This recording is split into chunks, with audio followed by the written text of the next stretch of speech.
The worst work habits possible. Extremely lazy. That's how many describe Bo Jackson.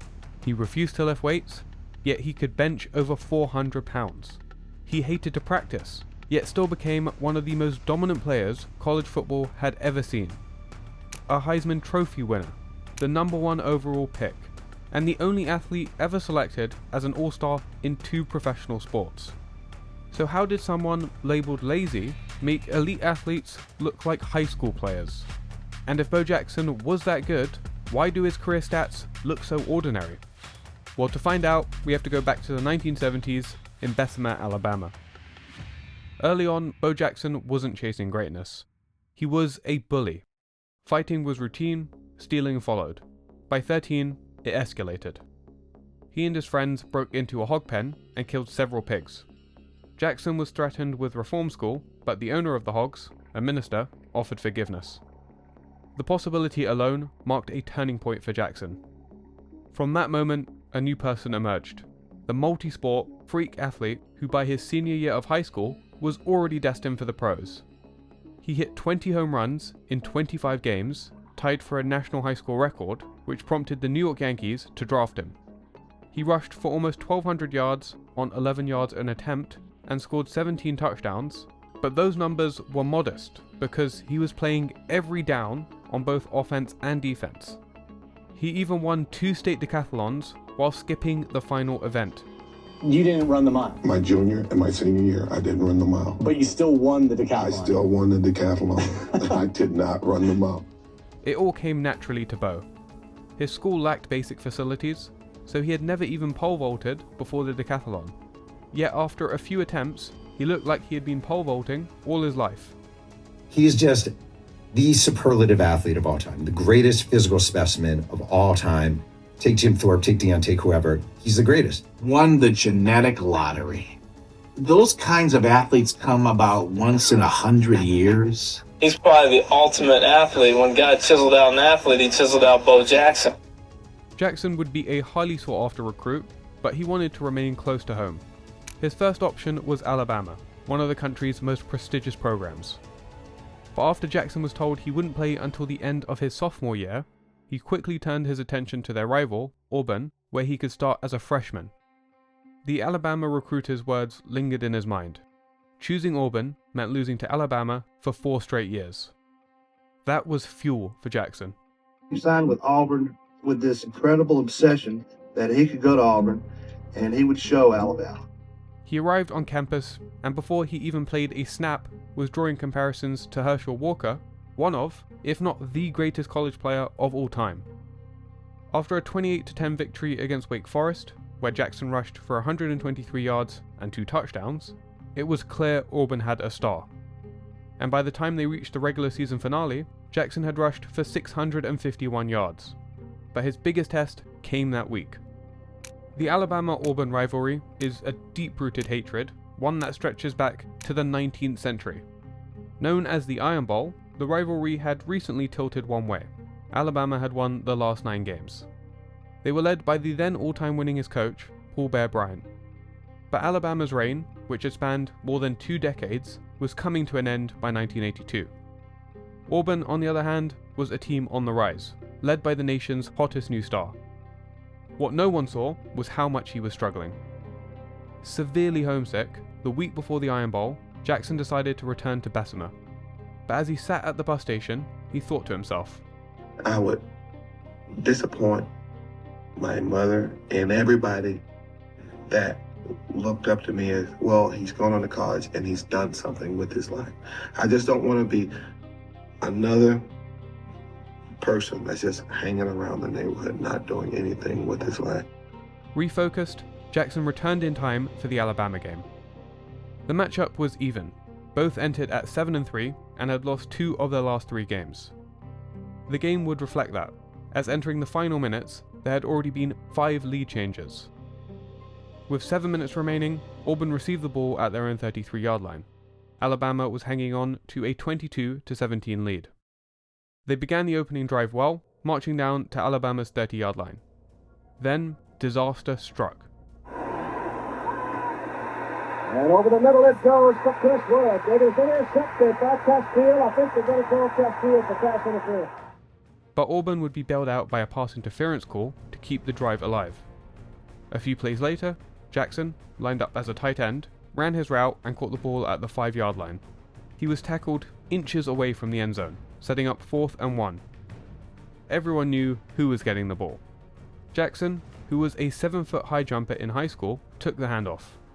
Jackson then planted his feet and leapt over the scrum. The play was dubbed Bo over the top. The result, a touchdown. Alabama had a chance to respond, with over 2 minutes left and 3 timeouts remaining. Auburn's defense answered, 3 incompletions, then a 4th down interception that sealed the game. All the offense needed to do was get 1 first down. Their first 2 runs gained 9 yards, setting up 3rd and 1 with just over a minute remaining. Returning to what had already worked, Auburn went back to Bo over the top.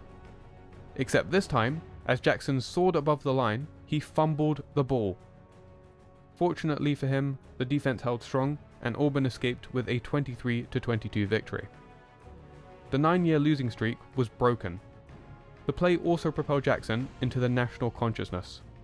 Before the play, people who were Auburn football fans probably knew who I was. But the second I landed in that end zone, people knew who Bo Jackson was. People knew who the Auburn Tigers were, all because of that play.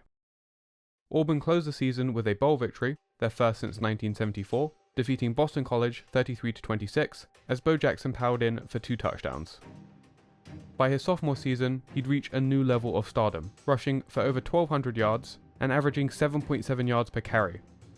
So when he entered his junior year, he was considered a frontrunner for the Heisman. After a disappointing loss to Miami in Week 1, Auburn headed to the number 4 ranked Texas, needing a win to keep their national championship bid alive. Jackson had sprained his ankle against Miami, and he was not 100%, but he pushed through, and late in the 3rd quarter, down 21-19, he took the handoff and hit a massive hole. A healthy Jackson would have scored a touchdown, but Bo Jackson with a busted ankle was not as fast. As he was tackled to the ground, he slammed onto his shoulder, the impact dislocating it. He tried to pop it back into place, even playing a few more snaps, but he was quickly pulled from the game. Jackson was diagnosed with a separated shoulder that required surgery. His Heisman season was over. He'd return for his senior year and pick up where he left off. Almost 1,800 yards rushing, 17 touchdowns, and a place as the only Auburn running back to eclipse 4,000 career yards.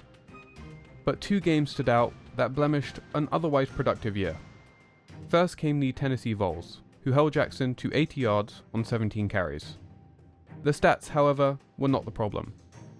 Late in the 3rd quarter, Jackson checked himself out of the game as Auburn lost in a 38-20 upset. Afterwards, they said Jackson injured his knee, but many were skeptical. A few weeks later, Florida held Jackson to 48 yards on 16 carries in the first half. Then he suffered a thigh bruise and wouldn't return for the second half. And so, a narrative emerged about Bo Jackson. He became the player who disappeared in the big games and refused to play through minor injuries. No one has ever questioned Bo Jackson's athletic prowess, but there are those who've questioned your heart. But the critique of Bo was inaccurate. He had played through serious injuries. In his final 2 games, he soldiered on with cracked ribs. Coach died just to shut the media up. He brought the x-rays to the press conference and showed everybody, do you see this? One rib is totally separated and the other one is cracked. This debate split voters. Jackson was undoubtedly the most physically dominant specimen in college and had an excellent season. But was he worthy of the Heisman? It became the closest vote on record at the time. In the closest vote in the history of this trophy, the winner is, from Auburn University, Bo Jackson. However, the thrill of winning the Heisman would be quickly overshadowed. After their second straight 2-win season, Tampa Bay held the number 1 pick in the 1986 draft. Bo Jackson was the consensus choice, so shortly after the football season ended, the Bucs sent a private jet that would take him to Tampa for a physical. The SEC, however, had a rule that didn't allow athletes to be a professional in one sport and amateurs in another. The Bucs said they checked with the SEC to clear the trip, but somebody messed up, because by taking that flight, Jackson was deemed a professional football player. He was ruled ineligible for the remainder of the baseball season. Jackson would become convinced the Bucs did this intentionally. Tampa Bay was a dysfunctional organization, led by one of the worst NFL owners. As Steve Young said, no sane person would choose to join that franchise. But it also did not make sense for the Bucs to sabotage Jackson's baseball season and risk aggravating him. Most, even baseball scouts, suspected Bo would choose football. Jackson, however, no longer trusted the Bucs and made it clear. You draft me if you want. You're going to waste a draft pick. I promise you that. The Bucs called his bluff, drafting him first overall. They presented him with a 5-year, $7.6 million contract, which would have made him the league's highest paid rookie. Instead, he waited. On June 2nd, 1986, he was drafted by the Kansas City Royals in the 4th round. They presented him with a $1.1 million 3-year contract. Jackson stayed true to his word. He took a $6 million pay cut and signed with the Royals. But it wouldn't take long for Jackson to reconsider. It wasn't that he didn't want to play football, he just didn't want to play for the Bucs. If Tampa Bay had traded my rights to someone else, I would have just went on and played. In the following year's NFL draft, Jackson was selected in the 7th round by the Raiders. Al Davis was able to entice Jackson by offering a contract that allowed him to join the team at the end of the baseball season. Less than a month after the final game of the Royals' '87 season, Jackson was preparing for his first NFL game. It had been almost 2 years since he played football, so a little rust was inevitable, and his first game was unspectacular. He rushed for 37 yards on 8 attempts. The next few weeks were productive for Jackson, but not the once-in-a-generation sort of play fans were expecting. They hoped that moment would come on Monday Night Football against the Seattle Seahawks.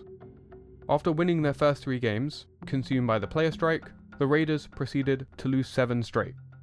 The Seahawks, on the other hand, were playing better and entered this game with a 7-3 record. However, the game would have been forgettable if it weren't for 2 players, Bo Jackson and Brian Bosworth. Before stars like Deion Sanders, Brian Bosworth, aka The Boz, pioneered self-promotion as a football player. He was brash, an incessant trash talker, and sported a bleach blonde mohawk. As author Jeff Pearlman wrote, "In the history of modern organized professional sports, no athlete has benefited from mythology, hype, and a misguided haircut quite like Brian Keith Bosworth." In college, the Boz had backed up the hype. He was smart, athletic, and a 2-time winner of the Butkus Award. Then, prior to the 1986 Orange Bowl, he was banned from the game after testing positive for steroids. The drama that followed led him to being kicked off Oklahoma's team. Even as the situation off the field worsened, the marketing major continued to build on what had made him a college sensation. Prior to his first NFL game, he dubbed John Elway Horseface and spoke of the punishment that he would deliver come game time. But while Bosworth was an excellent prospect, his trash talking rubbed many, including his own teammates, the wrong way. Somebody had to put him in his place. Prior to the Monday night game, the Boz unsurprisingly guaranteed he'd shut Bo Jackson down. This sharply contrasted with Jackson's style, as he remained quiet, believing his play did the talking. The first quarter was unremarkable for both players. Bosworth had 1 tackle, Jackson had 17 yards and a fumble. Then, Jackson got rolling. The game was tied 7-7, the second quarter had just begun, and the Raiders were in Seattle territory. Bo Jackson took the handoff and burst through the hole, where he was met by the hard-hitting safety, Kenny Easley. I don't know, it might be better to get blocked than have to try to tackle this guy. Look at Marcus Allen. That's the kind of work you have to do, but that's Kenny Easley, one of the hardest hitters in the league, a strong safety, number 45, that just bounced off of Bo Jackson. It was a gentle reminder of Bo Jackson's power. On the Raiders' next possession, they were pinned at their own 9-yard line on 3rd and 6. They called 17 Bob Trail, a run play for Bo Jackson. He took the handoff, hit the hole, and headed toward the sideline. Safety Eugene Robinson was there to meet him, but as he went for the tackle, Bo just pushed him to the ground. Several more Seattle defenders had a good angle on him, but this was Bo Jackson, the man with a 4.13 40-yard time. Nobody else could get a finger on him as he turbocharged his way for a 91-yard touchdown. Jackson had picked up so much speed, several players recalled hearing a swoosh sound as he ran past. He just took off and went, boom, like there was a jet came in. He was running so fast he couldn't slow down. He just ran all the way up to the tunnel, and they lost him. And the cam was going, bo, bo, bo, bo, bo, bo, bo, boom. He was gone. There was no guy there. Bo Jackson has so much explosion. He has turbo speed. He can be going at 1,000 miles an hour on his second or third step. By halftime, the Raiders had run away with the game, up 27-7.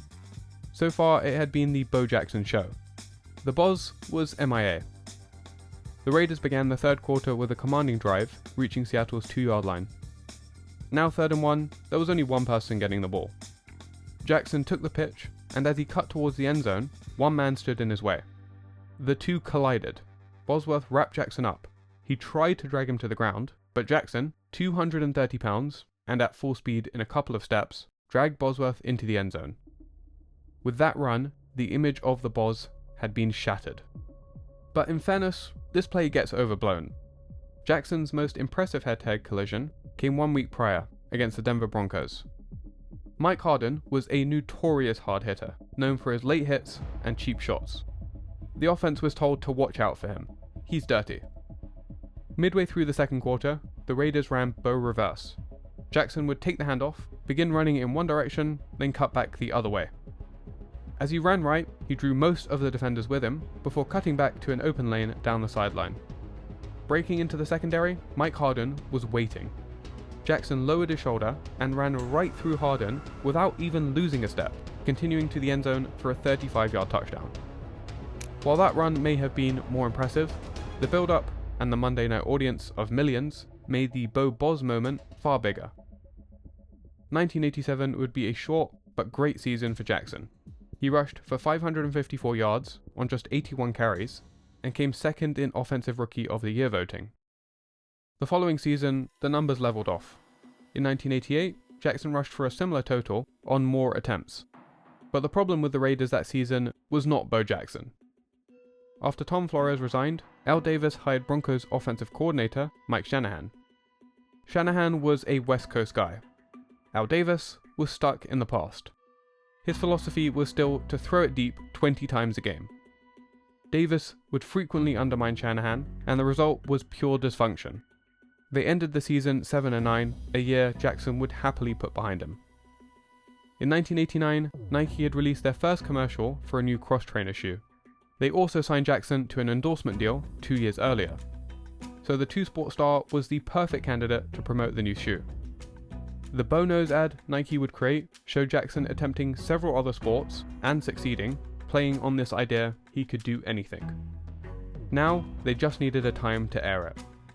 Over the last 2 seasons, Jackson had been steadily improving on the diamond, and 1989 showed that, as he was voted to the MLB All-Star Game. Bingo, Nike thought. The game began on Tuesday afternoon, and Jackson would lead off for the American League All-Stars. In the first inning, he stepped up to the plate. On the second pitch, he drew back his bat and connected with the ball. It sailed over 400 feet for the home run. The Nike executives watching went crazy. They knew what this meant. The ad ran a little later, completing a perfect sequence of events that made the campaign even more successful. And 3 months after the All-Star game, Jackson was preparing for a Week 6 matchup against the Kansas City Chiefs. Proof he really could do it all.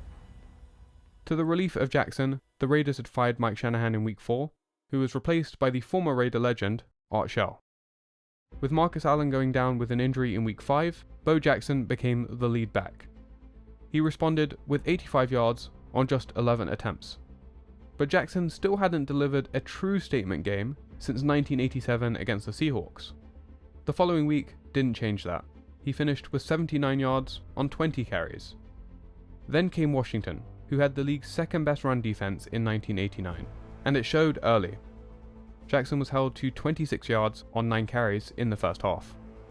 Even so, the Raiders led 17-10 at halftime and received the ball to open the second half. Their first play was a Bo Jackson run up the middle for 6 yards. And then, on the very next play, this happened. Watch Steve Smith, number 35, the fullback. He gets out there, throws that block out in front. That allows Bo to cut it back up. He knocks down Wilbur Marshall. Now, Bo explodes now, gets away from a couple of tacklers, and now nobody's going to catch him when he gets in the open. You see Charles Mann down there. He's trying to swat at him, but forget it. Bo knows how to run. He finished with 144 yards on 19 carries, his first 100-yard game since 1987. Against the Bengals the following week, he continued to gain momentum. His best play came on a 92-yard touchdown run, the longest in Raiders history at the time, breaking his own record set 2 years earlier. Jackson had 2 more games rushing for over 100 yards, finishing with 950 yards in 11 games. Even as Jackson put together the best season of his short career, the Raiders were sliding. They finished 8-8. 1990, however, would look different. When Jackson arrived in Week 7, the Raiders were 5-1, tied first in the AFC. It took a few weeks for Jackson to find his rhythm, but late in the season, he rushed for 100+ yards in 3 straight games, more 100-yard performances than he had recorded in his career to that point. The Raiders would finish with a 12-4 record, won the division, and were hosting the Bengals in the divisional round. They were favoured, and while the first half was low scoring, they were up 7-3 at halftime.